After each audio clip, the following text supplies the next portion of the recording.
Hey everybody, Michael Snyder, Pacific Northwest Weather Watch. Today is January 4th, and right now we're looking at the infrared satellite imagery. You can see the system spreading across the region as we speak. We got winter weather advisories up, some rain is spreading across the region. We got one more system to go before we start to bring somewhat of a pattern change here to the west coast of North America. We're going to dry things out a bit, and then we'll take a look at the extended forecast and try to pinpoint what is to come after that. Some interesting solutions showing up in the models, although it is often fantasy land. We will be taking a look at that here as we go through the video this morning. A much appreciation goes out to my members here. I've got 28 members who are either, high channel support or top weather supporter. You can see Keith Evans, 35 months. Look at Chris at 35 months. There's only us at 33 months. So again, this channel is not possible without you. Check out Patty Gifford down here, top weather supporter. She made these mugs here. I don't know if you can see that. I'll put that towards the camera there. But she brought, I think, 12 of these mugs. I've been giving them away to friends and kept a couple for myself as well. It's got all my favorite sayings on it there. So yeah, much thanks to Patty Gifford out there for that.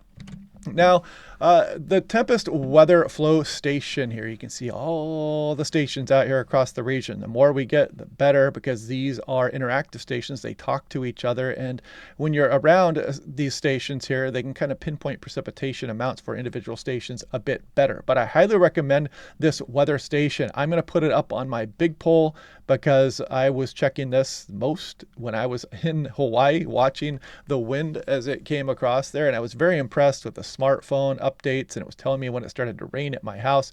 A very fun weather station and very useful here, and you can see the wind updating every few seconds. It does lightning detection. It's got a UV index. So if you want one of these, click on that link down below to save 10% off.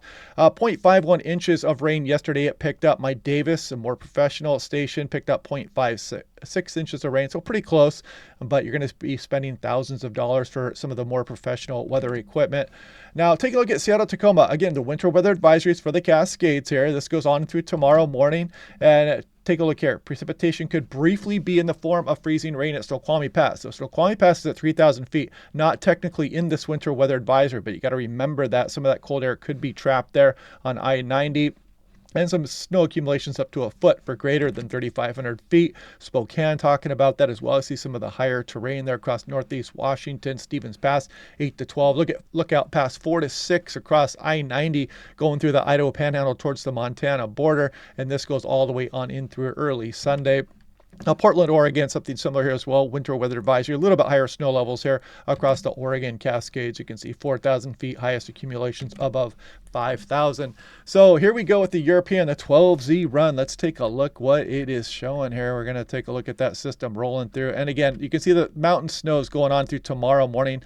The showers continuing as we go all the way on through Monday morning. As this weak system interacting with some Arctic air. It's going to try to slide down over the Intermountain West a little bit here. That's what's going to be driving the strong offshore wind event here for California. You can check that out on California Weather Watch channel if you want. Go ahead and just put that into YouTube and it should come right up. Then we dry things out as we go through the upcoming week. How long will we remain dry?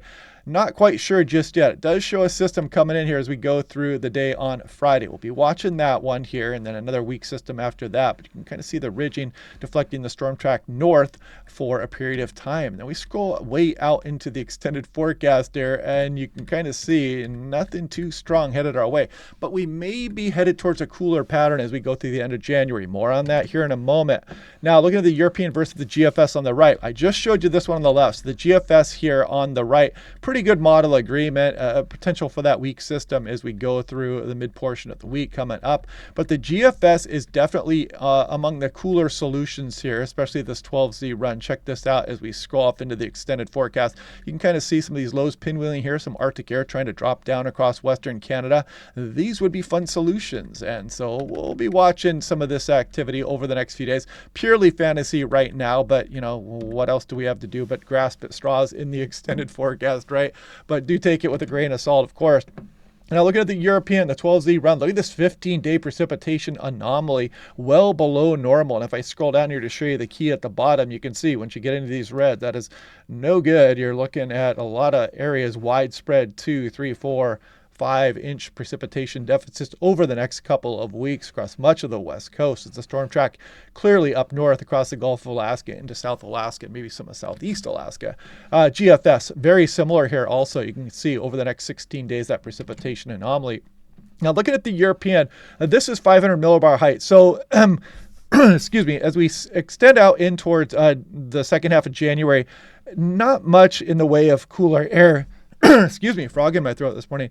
Not much in the way of cooler air, but you can see the mean starting to trail off here as we go through the second half of January. So the European not really on to that extended Arctic air as we go through the 2-week period. However, the GFS, a little bit different. And I got to show you that the control run is kind of an outlier there. The blue line is the control run. You see the ensemble mean is definitely not as cold with that air through the and portion of our forecast as we look at 2 weeks. So you got to take that into account as well. But we'll look at some more extended forecasts here towards the end of the run also. And the GFS, here's the 12Z run. So you can see as we go through the next few days, we're not dealing about any Arctic air in the short term, the more reliable portion of our forecast. And then we get a system maybe sliding through in the following weekend. Then we go off into the extended, and you can see some cooler air start to arrive across the Gulf of Alaska, Pacific Ocean, and then maybe some Arctic air trying to get established here across Western Canada when you go way off into the extended forecast. But again, this is the control run here. The ensemble agreement is not quite as substantial. And actually, we're going to take one of the first looks at that right now. This is the 12Z GFS. This is the ensemble, 5,000 feet. So we're going to scroll through here. Don't have to worry about any Arctic air or anything like that as we go through the next weekend coming up here and then on in through the following week. You can see we're grasping at straws. We're looking way off into the future here, but it does show some of this cooler air starting to make its way in here as we go through the second half of January. But you can see we're 294 hours out. Again, grain of salt. The European ensemble mean, let's go ahead and scroll through that. This is last night's run, 0Z, and we'll take a look at just to see what it is going to show once we start to go 10, 15 days out. You can see there is some of that cooler air starting to show up here across Western Canada. So that's a good thing. It's a start. And we'll just kind of build off of that over the next few days and continue to see what it shows. I just want to play through this here really quick. You can see there is some gusty winds coming to the Oregon coast this afternoon and evening, maybe up towards southwest Washington coast here as well. Some blustery conditions.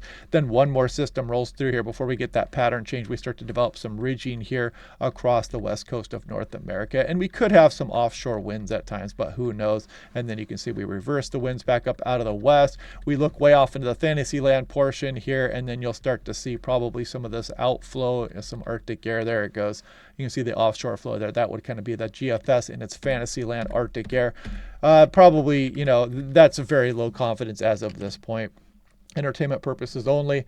Quileute, we're not looking at any windstorm for the next 2 weeks as well. You have to look way out there, and then there's only a couple ensemble members with anything noteworthy at all. Same thing for Astoria down on the northwest Oregon coast. 6 to 10 day above average and below average precipitation amounts, and that should be no surprise after what we just looked at. 8 to 14 day as well. And now looking way off into the extended forecast, here is the weeklies here for the European. So if we scroll off in towards the second half of January, you see some Arctic air is there across Western Canada.